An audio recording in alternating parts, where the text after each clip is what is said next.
Today, I'm pleased to introduce Andrey Timokhin, who's our visitor this week, visiting from Poland. Andrey got his PhD at Moscow State University, and then did postdoctoral and research work at Heidelberg, UC Berkeley, Goddard, and before becoming a professor at University of Zielona, Gora in Poland.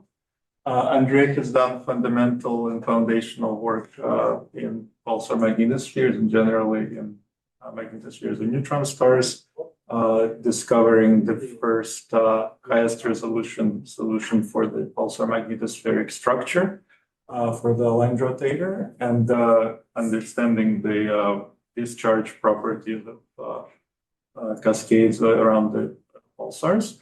And today he'll tell us all about it. Welcome. All right, thank you.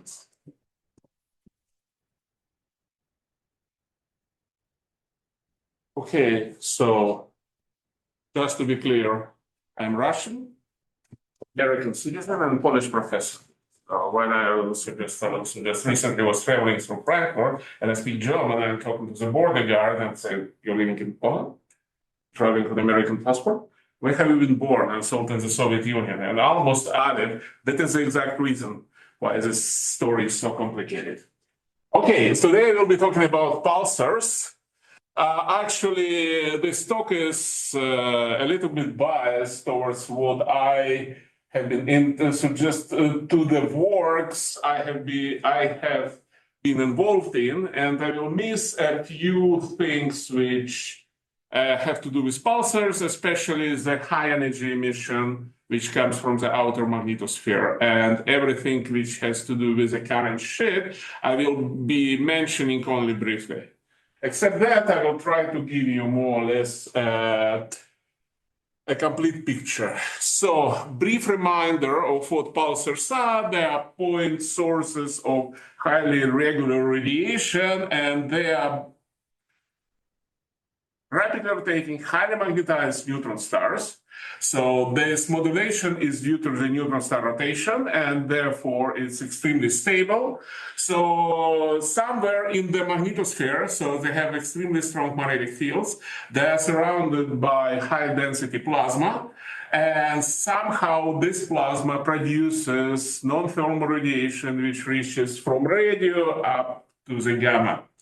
And when this radiation is beamed, and when this beam crosses our line of sight, we see a pulse. So basically that's it. And this is a cartoon of the pulsar emission zone. So the radio emission in the vast majority of pulsars comes somewhere from those regions called polar caps.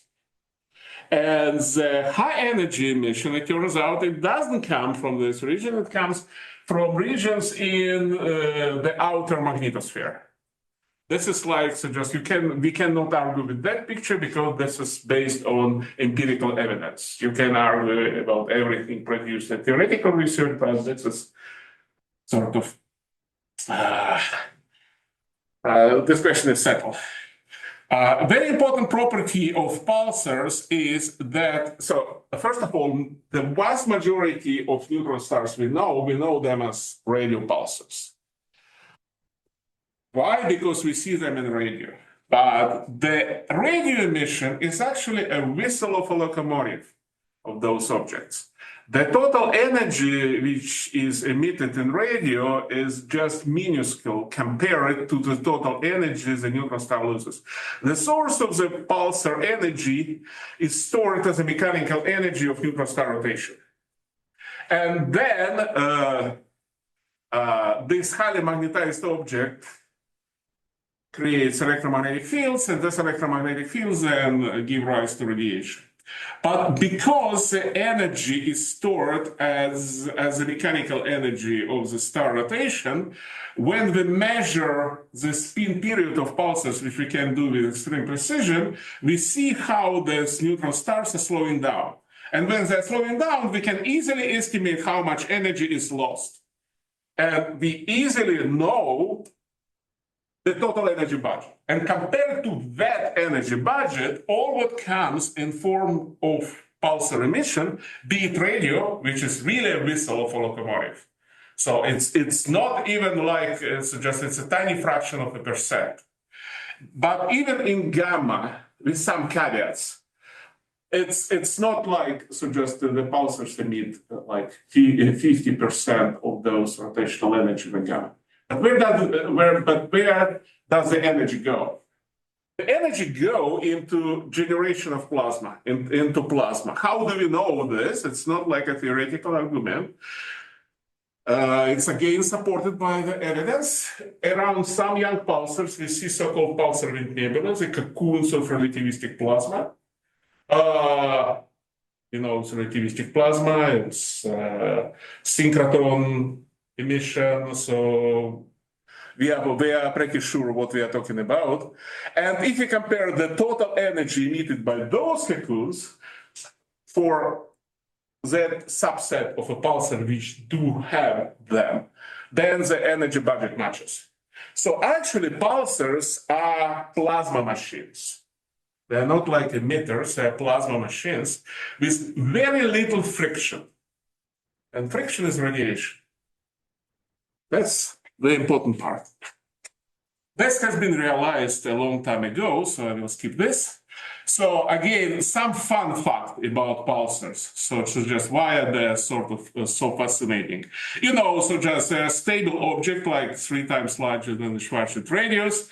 The density is basically a gigantic atomic nucleus, so it means we will never reach in our Earth-based laboratories the regimes where we could test like the fundamental theories like QCD under such extreme densities, QED in some extreme densities. This is just given to us laboratories.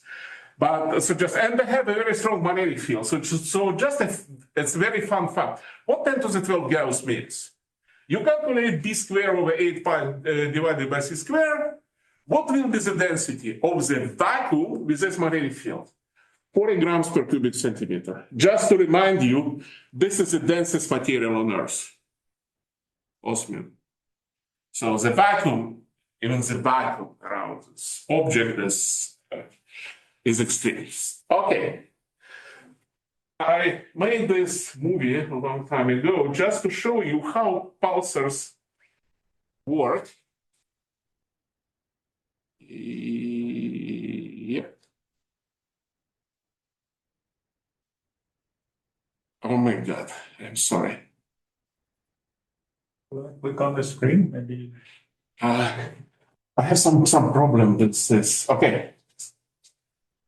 So this movie will show you the physics of radio pulses. It's literally all what it is there. So I have a magnetized ball like a neodymium magnet. So when it doesn't rotate, obviously it doesn't create the potential differences. So I'm not cheating you, there is no battery stored inside. So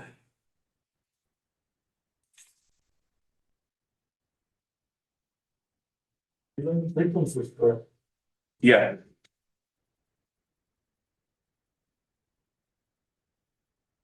That's it. That's how pulsars work. It's a rotating object. I mean, the source of energy, the free energy, is the mechanical energy of the object rotation. And then it generates electric fields. And these electric fields produce radiation, accelerate plasma, everything. So this is an astrophysical object with the main source of energy, be the rotational energy, and which does all the astrophysics via electromagnetism. So there is a magnetic field here, or there is no? This one. Yeah.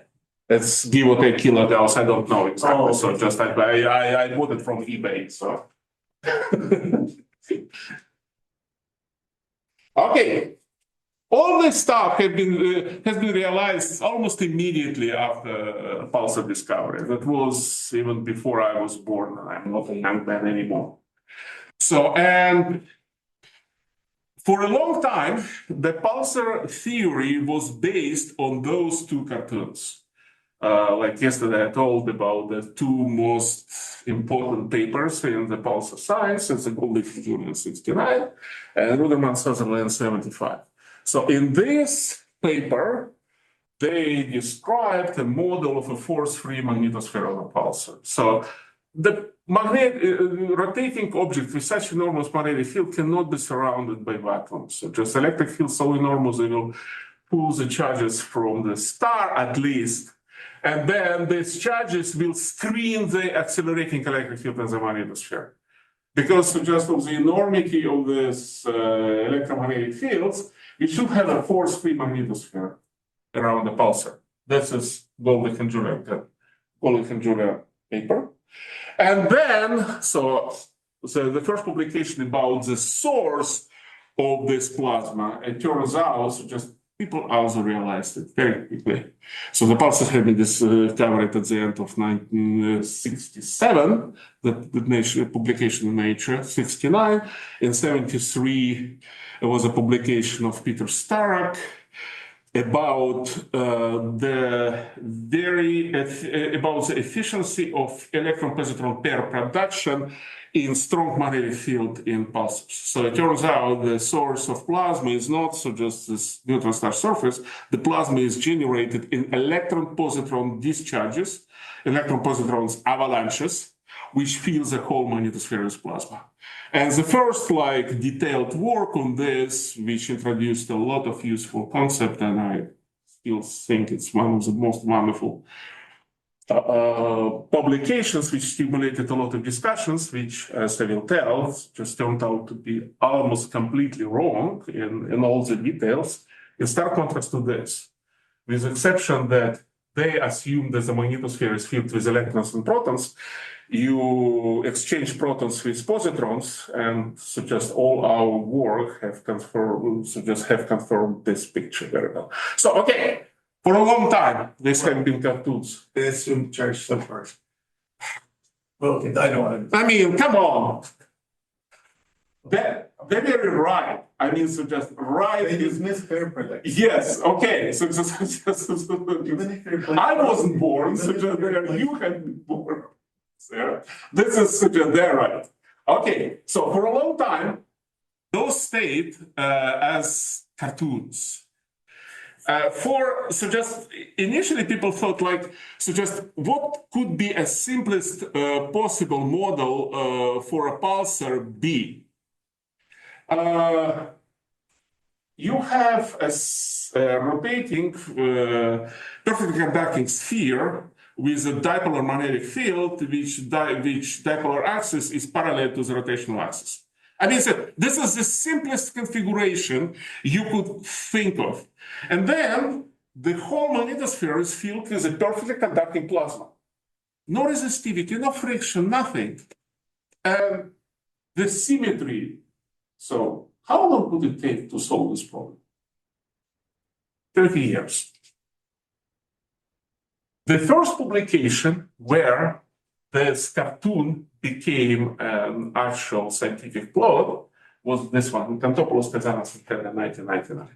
It turns out that these sometimes, so just sometimes idealized problems became enormously complex. So this force-free problem suggested mathematically it resulted into non-linear second-order partial differential equation of elliptic type with a singularity inside the domain. So it took a lot of time just to realize you cannot do it analytically, and computers were not good at making just a meaningful attempt at solution of this equation. But it was solved in 1990. So basically, the method of solution was just here at this so-called light cylinder. This is the distance from the neutron star, where rotation with the star would mean motion with the speed of light. Yeah. I think this is probably a silly question, but how far can you get analytic? So I mean, in the black hole case, which is much simpler, right? You could do the low spin expansion for a monopole and you get like the BZ solution. The thing is, the crucial thing here was what is the shape of the magnetosphere close to the light cylinder. And it turns out that you have to treat this singularity in order to get like the zero soda solution. Because, so just the thing is, you are looking, so just mathematically speaking, you're looking for a solution of an elliptic equation. It's non-linear equation, so just like usual simple theorems do not apply, but usually if you set the boundary conditions, you will find the solution. This is Gretscher. Yes, it's a Gretscher problem. But you're looking for a solution of a force-free problem, and you are taking a lot of degrees of freedom. So the chance that suggests you get a solution is not 100%. Because like, so just you take a lot of degrees of freedom, and it's so just I remember talking to people who seriously, they're thinking that a force-free solution is not possible, therefore they surmise that there should be accelerating zone at the light cylinder where all this emission is produced. Because like, in general, you're correct, you're solving a problem, but you're taking a lot of degrees of freedom out of it. Then the question is, did you take all the degrees of freedom or is something left? It turns out one is left and it played a crucial role in what I will be talking about. So the first 3D solution was obtained by that gentleman sitting here. So and it turns out, so just like the force-free solution exists, it exists up to the large distances, so we shouldn't be worrying about like a non-existence of force-free solutions, sort of like you are forced to have some strongly dissipative region in the pulsar magnetosphere. You can have a magnetosphere with very small dissipating regions. Maybe if I could clarify the question about mathematics is that the problem with this elliptic equation is that there is a source term that you don't know. Right. And if you just put in some random thing that looks nice analytically, you will get a solution that has a break at the light cylinder. So it's like field band goes in and then decides to switch and go somewhere else. And that's a mathematical problem. Some physicists interpret it as a physical problem. But I mean, could you do some like matching? That's what Cantopoulos did. I see. It's just, it's not, They solved it. So basically mathematically, so just the problem could be reduced to a much nicer, to two much nicer problems. The first one is inside the light cylinder, where you don't have singularity, and outside the light cylinder, where you also do not have singularity. So you solve the elliptic equation, when you set the boundary condition, you get a solution, but they do not match in general. So then by iteration, they matched it, and got this current term. There's a little wiggle still remaining. Yes, I mean, so, but I mean, The remnant of the bad matching. 1999. So just it turns out you could do better because like what I did a much higher resolution simulations where like through a trick. So just I was able to avoid this exact matching and iteration. So this is, so. The thing is, in the mid-2000s, we already have, like at the end of 2000, a very good understanding of how the force-free magnetosphere of a pulsar looks like. So like in two dimensions, we knew practically everything. This is the example of my solution, and I continue it up to very large distances from the light cylinder. It became clear force-free can exist. Probably does exist, and we know all the gory details of the solution, the current density distribution. As I said, you taking a lot of degrees of freedom, and basically, when you set the geometry, you get a unique solution. And it means that there is no degree of freedom, no wiggle room. If you have the force-free solutions that you have, so just what it shows here, it shows the magnetic field lines, and here is the charge density. So just because this is a rapidly rotating object, The electrodynamics here has a peculiarity. Usually, if you talk about MHD in astrophysics, you don't care about charge densities, and generally, you don't even care about electric fields. Here, everything is relativistic. So the charge density is of big importance. So this is a charge solution. The electric field is of the order of the magnetic field. So just you should treat them accordingly. And it turns out there is a very specific current density distribution flowing along those magnetic field lines, which allows for the force-free solution. If the current density distribution is different and the solution is not force-free, it would mean large dissipation. Large dissipation would mean that a lot of rotational energy should go into radiation, and that's not what we see. So normally when one solves, so I'm going to speak from the black hole context. Yeah. This is right. So normally when one solves for the force-free solution, right, you have you can choose your parallel velocity along the field line. So your statement that there's a particular current is that there's a particular parallel velocity that you have to choose, or you still have the freedom to choose whatever parallel velocity. Yeah, you can choose whatever parallel velocity you have, but the current density distribution is set. Okay, so, and this is an important statement. Okay, so if we have a magnetosphere with a very little friction, it should be near force-free. The force-free is a very specific configuration, and this configuration is supported by very specific current density distribution. So basically, why do we need current? Why all this fast? Because like if you take an initial vacuum dipole and you rotate it and you put plasma there, the plasma will flow along magnetic field lines and will modify magnetic field, and magnetic field structure will be different from the vacuum dipole. In order for this structure to be force-free, the current density distribution would be, must be very specific. It cannot deviate from it. If it deviates, it will be physically a very different system, strongly contradicting to observations. Okay, and this is just like the most recent picture of what the current density distribution on the polar cap is. So just like I should come back and talk about the structure of the pulsar magnetosphere in general. So this is a neutron star. It is surrounded by plasma, and the magnetic field lines could be divided in two zones. The first one is sort of a closed magnetic field line. All magnetic field lines are closed, but ones are close to the star, another one are closed at infinity. So the plasma which stays here, it corrotates with the neutron star. The zone cannot extend beyond the light cylinder, otherwise it should rotate with a linear velocity exceeding the speed of light. So it stays here, and what we think is a dead zone, so just nothing comes from there. No emission, nothing.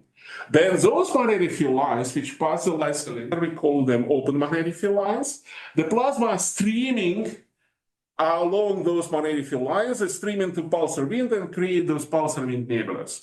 All the pulsar activity, this is the current paradigm, is associated with these open magnetic field lines. So there is no colloidal currents flowing along those magnetic field lines, and the currents are flowing only along these open magnetic field lines. And everything must stay charge neutral. So the any excess of charge we transport with those currents are returned to the neutron star via the current shed. So strictly speaking, the totally force-free solution is of course impossible because there will be some current sheds which are by definition not force-free regions. But beside that, no large volume of unscreened electric field. Okay, and now if you look at the current density distribution in the polar cap, so at the base of open magnetic field lines, all open magnetic field lines are passing through this polar cap. So that's what we call the polar cap. So there's a region where the open magnetic field lines originate. Okay, another concept. There is the characteristic, as I told you, this system is relativistic, so it is charged. The characteristic charge density in such system is called Golding-Julian charge density. This charge density takes care of screening of accelerating electric field. It makes the system force-free. So now, if you look at the currents which flow along magnetic lines, it turns out the current density distribution is highly non-uniform. This is a polar caps of different pulsars. This is an aligned rotator. This is pulsar where the magnetic dipole is inclined to 30 degrees. The inclination angle between the rotational axis and the dipolar axis, 60 degrees, 85 degrees, and 90 degrees. And there are regions where this current density, which is required by the global magnetic sphere, is larger than the Gauss-Julian current density, is larger than the Gauss-Julian charge density multiplied by C. There are regions where this current density is sub-Gauss-Julian, and there are regions where there are anti-Gauss-Julian. So there is a volumetric return current. The current returns not only along the current sheet, it also returns in this region. So anything we do with a pulsar, and if we want to have a force-free magnetosphere, should have this current density distribution. And we did suggest the previous pictures have been obtained in basically an MHD approach, in a force-free MHD approach, but it has been verified since then, even with peak simulations, where so just like you put a lot of plasma around rotating dipole, and you will get a force-free magnetosphere that way. So there is like we are not chasing a red herring. So just it can really realize. Okay. Now, the question suggests the problem with the structure of the force-free magnetosphere has been solved. So if we have enough plasma to sustain the required current and charge densities, we will have a force-free magnetosphere. Now we should answer the question, where does this plasma comes from? So, and it turns out, so we must produce this plasma in the magnetosphere. If you try to extract this plasma only from the surface of the neutron star, we will get pulsars. It means, so just either that solution, so just this is a peak simulation by Anatoly. So you have, so just like clouds of positively and negatively charged particles, no particle outflow. So just it's basically charged cloud surrounded by vacuum. It's dead. Even if you do a bit more convoluted setup and start producing plasma here and here, but not, but mess up with plasma production, like in this simulation does, you will have a huge volume on a screen electric field. It's not near force-free. So you have to have efficient plasma production. How do you create plasma? There are basically two efficient processes which could create your electron-positive plasma. The first is a single photon pair creation in strong magnetic field. So if you have like a single gamma photon, you cannot split it apart. You need something else to take the excessive momentum, right? So you can do it in a very strong magnetic field. So if the photon has a certain angle in regard to this magnetic field, and the magnetic field is close enough to the Schwinger magnetic field at 4.4 times to the 10 to the 13 Gauss, you can create electron-positron pairs if you have high-energy gamma photons. This is possible only close to the neutron star. It means in polar caps, realistically, if you're talking about the open magnetic field line zone. So there's the thing with the closed magnetic field line zone, we assume that the process which creates pairs for the open magnetic field line zone, once operated here and filled with plasma, and this plasma stays there forever. I mean, so just it diffuses away, but on a very, very low time scale. So, and the second possibility is two-photon pair creation. So you have to have a soft photon. Where does this soft photon can come from?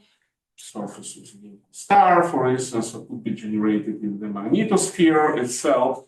The problem with this is just like if you generate pairs in the outer magnetosphere, we run into a problem that we see GeV photons from pulsars.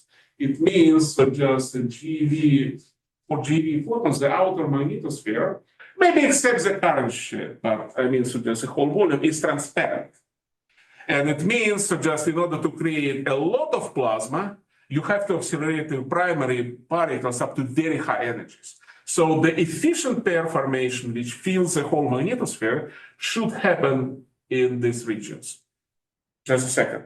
With one additional advantage, if you can create pairs in this polar cap, then you automatically fill the whole magnetosphere with plasma, okay? So I mean, for the two photon pair creation, you could just have two photons that are each approximately 1 MeV, right? And so the reason that doesn't happen is just the numbers are wrong for the field strength. It's just the numbers. Okay. You know, so just like if you have thermal photons, you have many more of them. This 1 MeV, so just it's all boils down to the number density of photons. Yeah. Okay. So and therefore, we are coming back to the actual topic of my talk, the derivation in the pulse. Okay. So how does it work? So just practically for the rest of my talk, I will be talking about what is going on in these regions at the base of open magnetic field lines. Okay, here is the surface of the neutron star. Here are magnetic field lines. These are the boundaries of the polar cap. So this is the open magnetic field lines.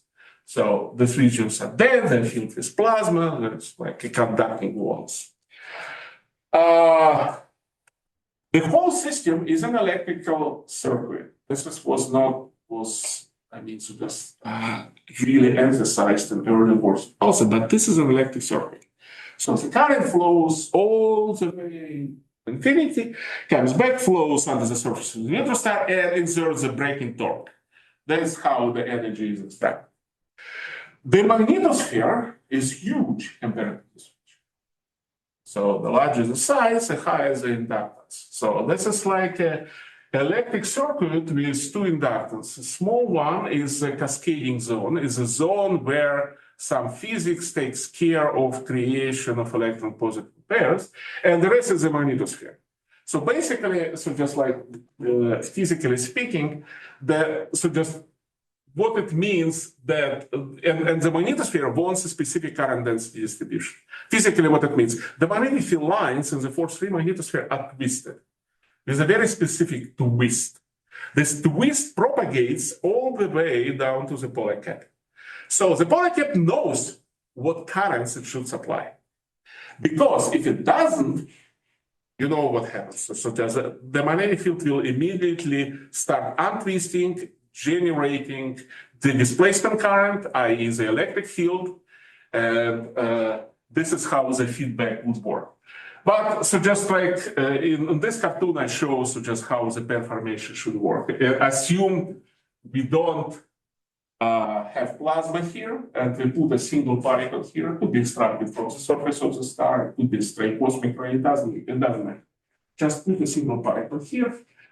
It is accelerated. Initially, we have a strong electric field. It's accelerating along magnetic field lines. The magnetic field is extremely strong. The particles are sitting at the lowest Landau level, so they're moving along magnetic field lines.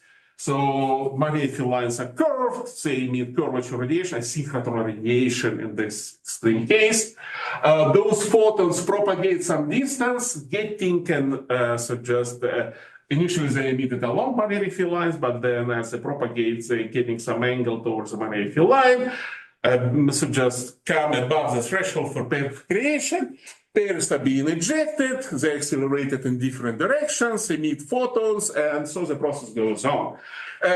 Generally speaking, this process will be highly dynamic because you always overshoot, because there is a delay between like the particle acceleration, photon propagation, pair creation. By the time you create enough plasma to screen the electric field, you generated a lot of high energy particles which are still radiating, still emitting photons. These photons are still producing gamma rays which decay into electron positron pairs.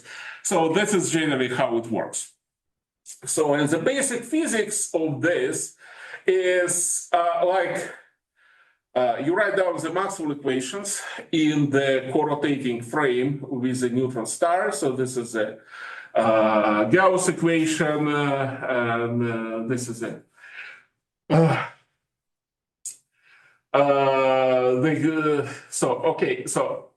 The electric field will be screened if we have both the charge density equal to the Golding-Julian charge density and the current density set by the magnetosphere.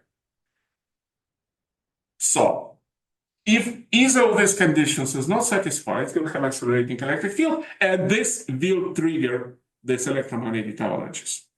So, the problem with original theories of pair formation was that this fact was completely ignored. The fact that this zone is a part of an electric circuit was ignored, which is understandable because at that time we didn't have the models of force-free magnetosphere. And nobody was thinking, so just very people like Leon Mistel, I was told by John Arons, who was just very cautious about it, but the rest of them thinking, maybe we have a leeway, so just maybe there is a bunch of current density distributions allowed in a force-free magnetosphere, and why should we care about specific current densities? And probably the physics of this zone can set the structure of the whole magnetosphere. It turns out it's the other way around.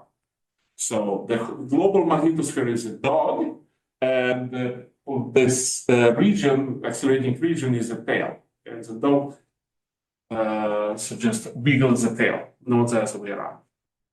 Okay, now I will show you, all simulations. It's a peak simulations, one-dimensional, self-consistent peak simulations along given magnetic field line when I set a specific current density along this magnetic field line, I put a single particle and let the system go.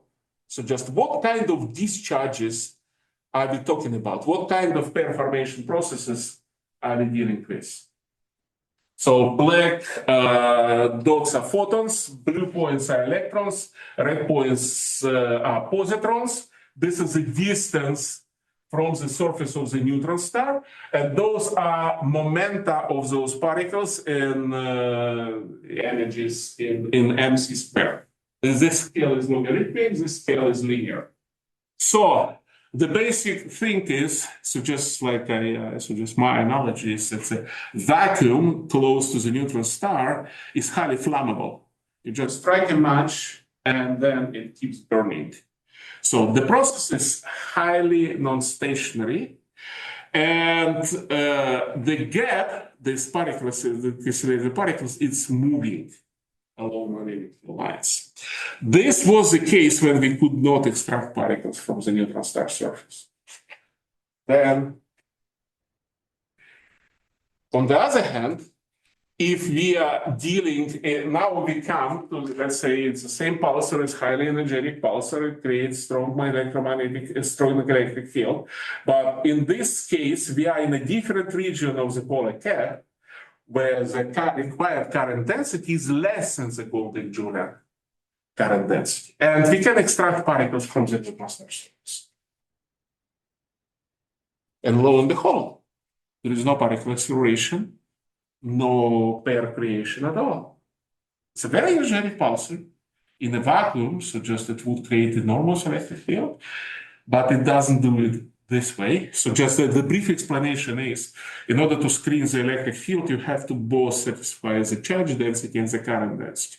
And in this case, if 4 particles of one sign of electrons can provide you the necessary charge densities, and you send 2 of the particles along the direction of the current, you get the current, and those particles you send in the opposite direction, and you satisfy both conditions. So basically, you have a jet of particles, very mildly relativistic, and the rest of particles are trapped in oscillations of electromagnetic fields. So when particles are moving like this in this diagram, it means that in the real space they're oscillating up and down, up and down, up and down. So particles moving this way is accelerated away from the neutron star. Particles moving that way is accelerated towards the neutron star. But if you come Same pulsar, same parameters, same boundary conditions on the neutron star surface. We can extract particles, as many as we want. Is it amazing that electric field, which can only accelerate one sign charge in one particular direction, manages to have a multivariate distribution function of velocity? It's all in the details. At the very close, so just like you have an oscillating cathode. So just you have a very small gap which kicks up the particles to these jet velocities. And after this gap, you have a cloud of trapped particles. So this tiny gap provides you the jet carrying the current, and the rest of them are sitting there. Okay, so this is a different situation. Same pulsars, same parameters, everything same, but we come to a region where the current density is super golden Julian. Lo and behold, we have particle acceleration, pair formation going on. And again, the reason for this is like, suppose the current density is 1.5 times larger than the golden Julian current density. If we extract the particles of one sign, let's say electrons from the neutron star surface, and send them both in the right direction, we will provide the current density, but the charge density will be wrong. How can we do it? We need a particle of an opposite sign. And if those particles under the action of the same electric field are moving in the same direction, this particle will move in the opposite direction, creating us exactly what we need, the current and charge density distribution. So the summary of this could be shown here. So depending on where in the polar cap we are, we would have different regimes of pair creation or no pair creation at all.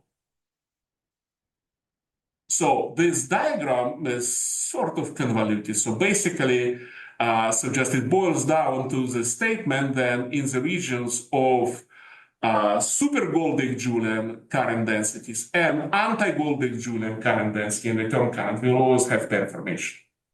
In the regions of sub-Golding Julian current densities, and if we have free particle outflow from the surface of the neutron star, we will have no pair formation. So the initial picture of a pulsar magnetosphere filled with more or less uniform density plasma falls apart. The plasma density in the magnetosphere is vastly different, orders of magnitude different. If you have pair formation, you can have like sometimes a plasma density up to 10 to the 5, the Golding Julian number density. If you don't have a pair formation, you have like a Golding Julian number density.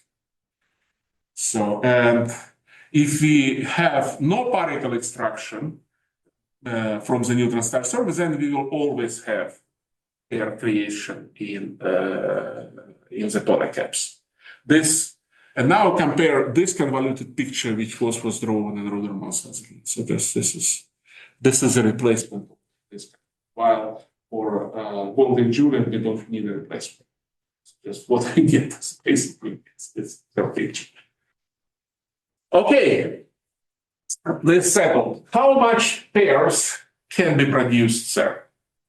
So the first thing is to remember, as I told you before, when we accelerate particles screening the electric field, we always overshoot. So by the time the electric field is screened, we have a lot of high energy particles which are flowing along magnetic lines and still creating electron-positron pairs. Yeah, sorry, I think I misunderstood something in the last sentence. You're talking about, so in the case that your charge density is higher than the Golding. Yes. The current density. The current density. The current density. Okay, then I did misunderstand. Yes. Okay, good. It means you cannot, with the charge density, if you have a charge separation, you cannot both provide the current and the charge density. You need particles of opposite signs. Good. It means you will end up having the electric field, which will create electron-positron pairs, which will do this. Okay.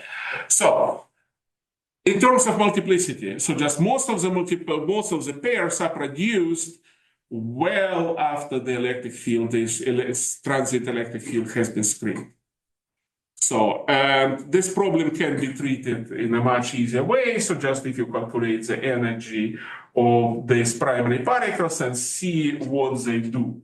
So basically the multiplicity, what is the multiplicity? You can estimate it as quasi-analytically. The pair formation is basically dividing the energy of the primary particles into the chunks of secondary particles. What is the ultimate energy of secondary particles? It's threshold energy. Double the threshold energy. So, yes. So you divide this by this and you get the rough estimate. We can do better than that. So just if you consider all the gory details of how pair formation works. So this is the primary particle. So just like this initial acceleration, screening the electric field of the complex physics happens here. Now we launch this particle and see what it does. So just like in normal pulsars, the processes involved in this are synchrotron radiation, sometimes resonant inverse Compton scattering, and that's it. In magnetars, you have to add additional things like photon splitting. You have to treat carefully all the cross sections because you will be working near the threshold. So just you have to take the quantum expressions for the synchrotron radiation, etc., etc. But this can be done. So just people have been working on this for a long time. So we did this also. So the bottom line, first of all, is the cascades.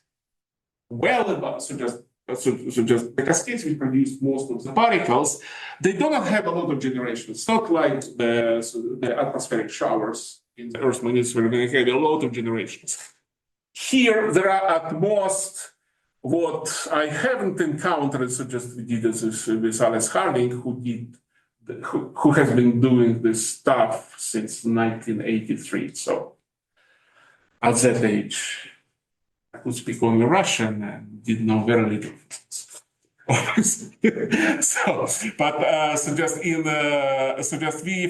find out that it's like I didn't see more than like 8 generations in the most favorable scenario. So the reason for this is at 8 generations, a lot of photons are being produced. So the pair, when it is produced, they are produced at excited Landau levels, they come down, they emit synchrotron photons, a lot of them. And then those synchrotron photons also emit a lot of other photons. So just there are not so many generations, but the multiplicity is high. What height are you stopping? Give or take a radius, right? So just you come to a radius, magnetic field drops by the unknown magnitude, boom, no pair formation. But it's actually a fraction of a radius. But you understand the scaling. So this is our results is that in any given burst of pair formation, the multiplicity you get for normal pulsars, like for magnetars, it will be low because photon splitting and strong magnetic fields start taking over. But for pulsars, the highest multiplicity it will be like few times 10 to the 5.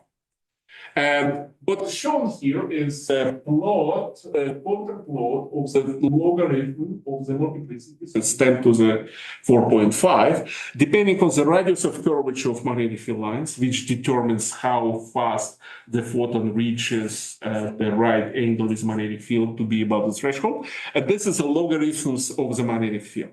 So and it turns out, so it's not so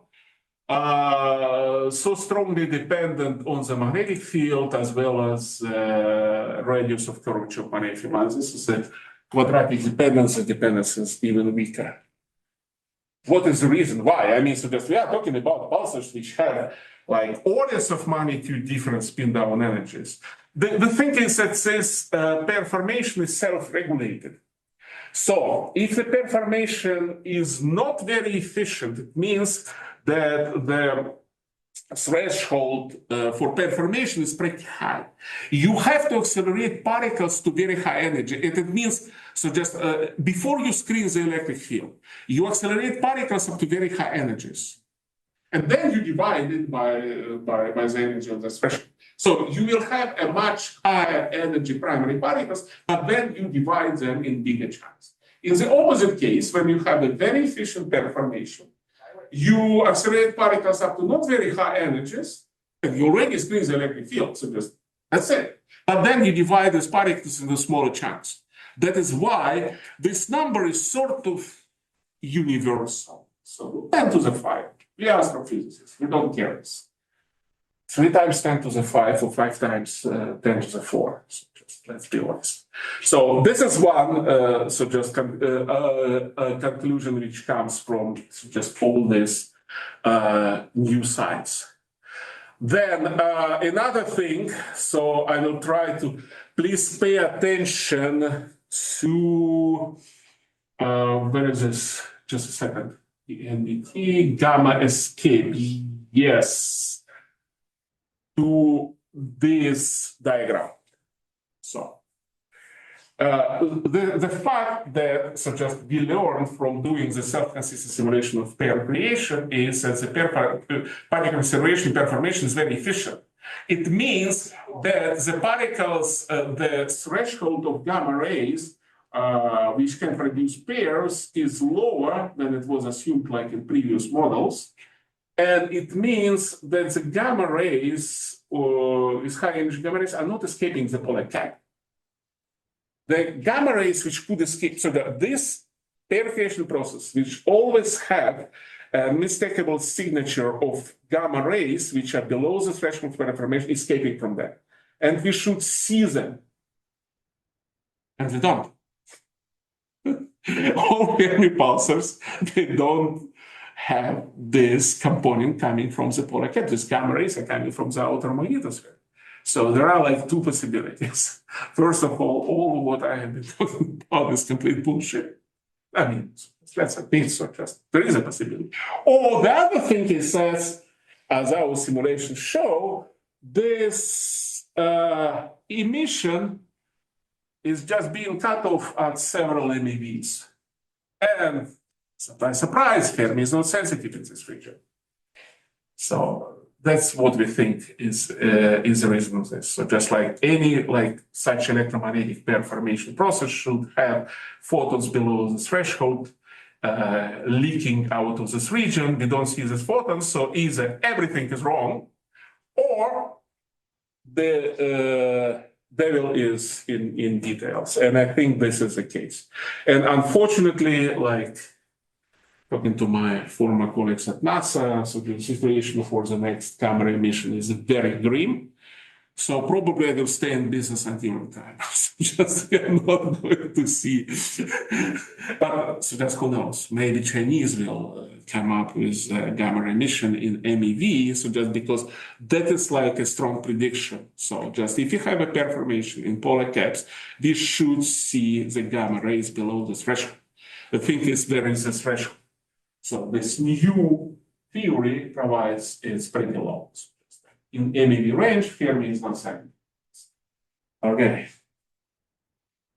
Another important thing, when you do this discharge, you accelerate particles, not only away from the neutron star, which, okay, as a towards the neutron star. And we are talking about very high energy particles. And when they hit the neutron star surface, they heat it. The thing is, so just like what was the main problem with the Ruderman-Sutherland model in 1975, because in such non-stationary discharges, you get roughly half of the high energy particles moving away and half of the particles impinging on the neutron star surface. And the heat produced by them is substantial. How substantial? Like 2 orders of magnitude above what we see. If it were like 3 times, who cares? It's astrophysics. 2 orders of magnitude, less than 2 orders of magnitude, but still in that ballpark. Okay, again, another possibility of saying what everything we're doing is wrong But no, the solution to this problem is that if you look carefully of how this is like a modern simulation of pair formation pulsar polar cap run by that gentleman. So that's what we are working right now. So it's not like official results. So it's very in the work. So just it shows us that those plasma is. I mean, so we saw it in previous simulations. But now I think we can reliably tell that this is not a numerical artifact. This is real stuff. The plasma is this is a blob of pair formation. So just like there was an electric field here, which was screened, and the pair formation is still unvoid. The pairs are injected at Lorentz factors, not in this simulation, this is a toyish-like model, but in reality, is with Lorentz factor about 100, and they're moving away from the neutron star. But some of those particles in initial stages are redistributed towards the lower momenta, and some of the particles are turned back and flow towards the neutron star. And when they flow, they keep the charge in current density, and they prevent the formation of the next discharge.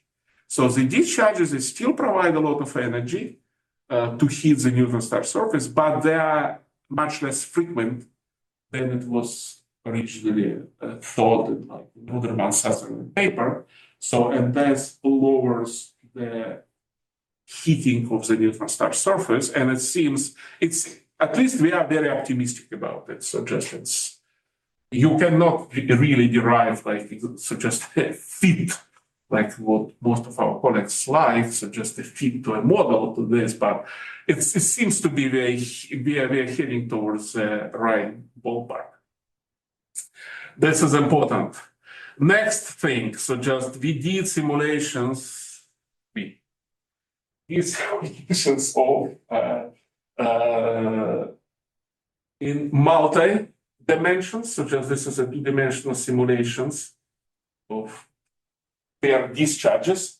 So what we did, we wanted to study how inhomogeneous those cascades can be. So we artificially introduced inhomogeneity into the pair formation process and see what comes out. And it turns out so that initial, so for a long time, the thought was that if you have a discharge region, it should fragment into those sparks, into those discharge columns with like empty space between them. So it turns out it's not the case. And like yesterday, I tried to explain what the reason was. So this was a result of two-dimensional simulations. Again, it's all the names are familiar for me. And this is like a three-dimensional simulation. This is like the first of those kinds of a discharge in a 60-degree inclined rotator. So in this case, the gap height is comparable to the width of the polar cap. We don't see this multiple discharges. It's practically the discharge is filling the whole zone. This is like a static picture, so just like a snapshot of what is going on. And coming back to our discussion, this is a current density distribution imposed, the dashed line, and the blue is the actual one.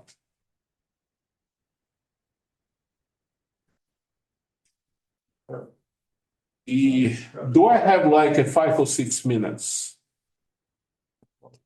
No. Well, at most. Okay, at most. Okay, so very briefly about a very important subject. So for a long time, so just like the biggest mystery of pulsar physics was how the hell the radio emission is being produced, because the radio emission is coherent. There is the brightest temperature is like 10 to the 32 Kelvin, so it's a typically coherent process. How?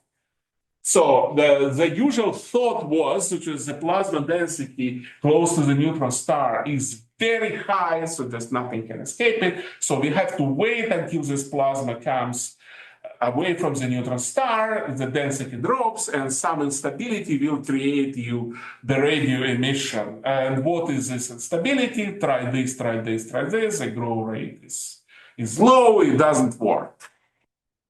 However, just looking at our simulations, we saw like two important things. First of all, it's highly non-stationary. So just we do not need like so just like there is no the whole process is created by instability. You should not look for any instability if you want to create the radio emission there. And second thing is there is a way for this emission to escape this very high density region. But now also just first of all, we facing a problem if you want to create like electromagnetic mode in the plasma where particles can move only along magnetic field lines. Magnetic field is too strong to allow any lateral motion. So, and if you have like a uniform motion of particles along magnetic field lines, the only thing you will have is a parallel component of the electric field, so just a Langmuir mode. And that's not what we need.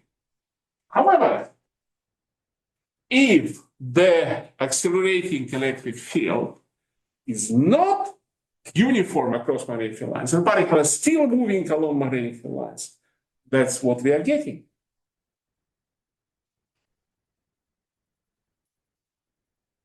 We are getting an electromagnetic mode out of this quasi one-dimensional system. And that's what we published in Physics Letters. So indeed, this electromagnetic mode can be excited in this one-dimensional level. Not easily, because we do not need to make any assumptions. The discharges are already non-stationary. The current density distribution is non-uniform. The particle acceleration is already non-uniform across magnetic field lines. We have an electromagnetic mode. And on top of that, this mode is superluminal. So its phase velocity is larger than the speed of light, so it's not damped by Landau damping. So there is a chance for it, a good chance for it to escape.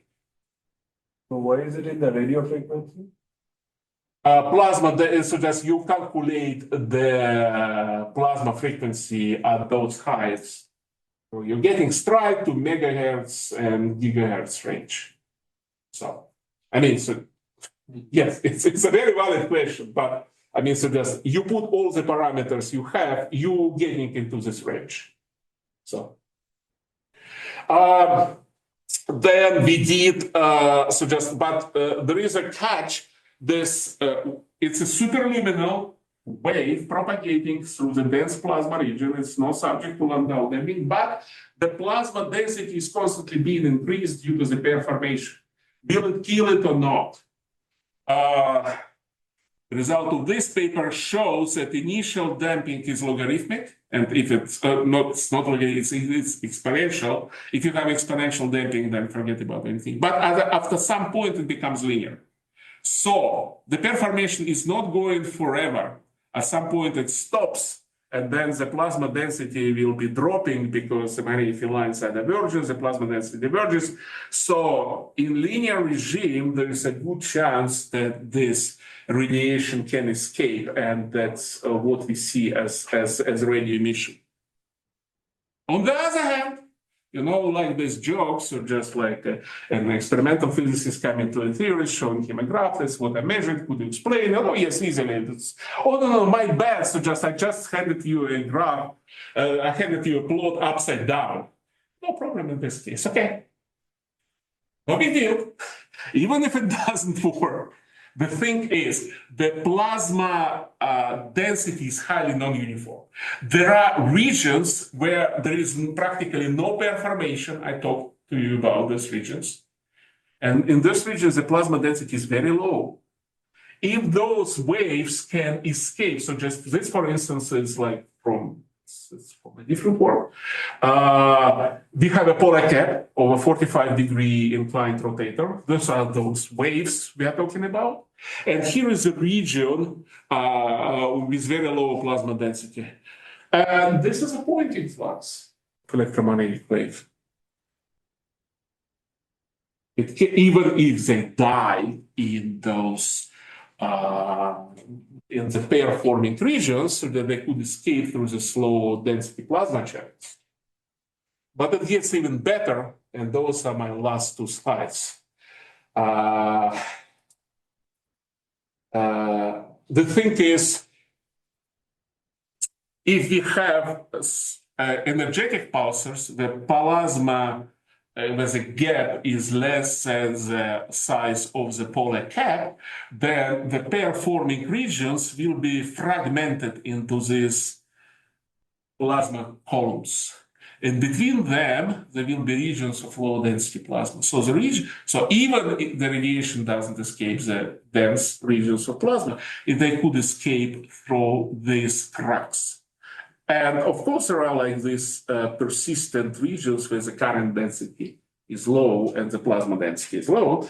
So in this case, this is like a cartoon of how the pulsar shapes would look like. However, if you come to all the pulsars, where the gap height is comparable to the size of the polar cap, there will be no cracks in these regions. And the radiation should escape only in these low current regions. And the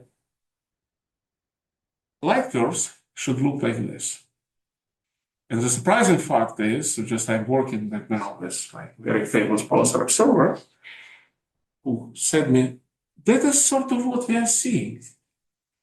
There is like a distinction, so just like energetic young pulsars, they have this so-called core component. And the less energetic pulsars, they don't. I mean, whether it's too good to be true, it's still up to debate, but that's a very interesting possibility, so just to have it. And that's it. Thank you for attention. Great. Just 1 hour. Yeah, that's good. Any questions? We can discuss more over lunch, but the way you drew these boundaries between that was just an imaginary boundary, right? Well, in your plot, you have these The hexagon, the hexagons, right? the previous one. They look too nice. Like this is your imagination. Yes. Right? Okay. It's my aesthetical choice. I would say. I mean, suggest what else? So just you could suggest different shape. But the things that they are transient. So just next 50 microseconds, they will be in different place. Why does the core emission disappear again? If the radiation cannot escape from this dense plasma, then it can escape only to regions of low density plasma. And then if this is a solid block of plasma, it can escape only from the boundaries. But if you have this cracks, it could escape through cracks. Thank you very much. Back to lunch now, and we also are going for dinner at 6 p.m. if anyone wants to join.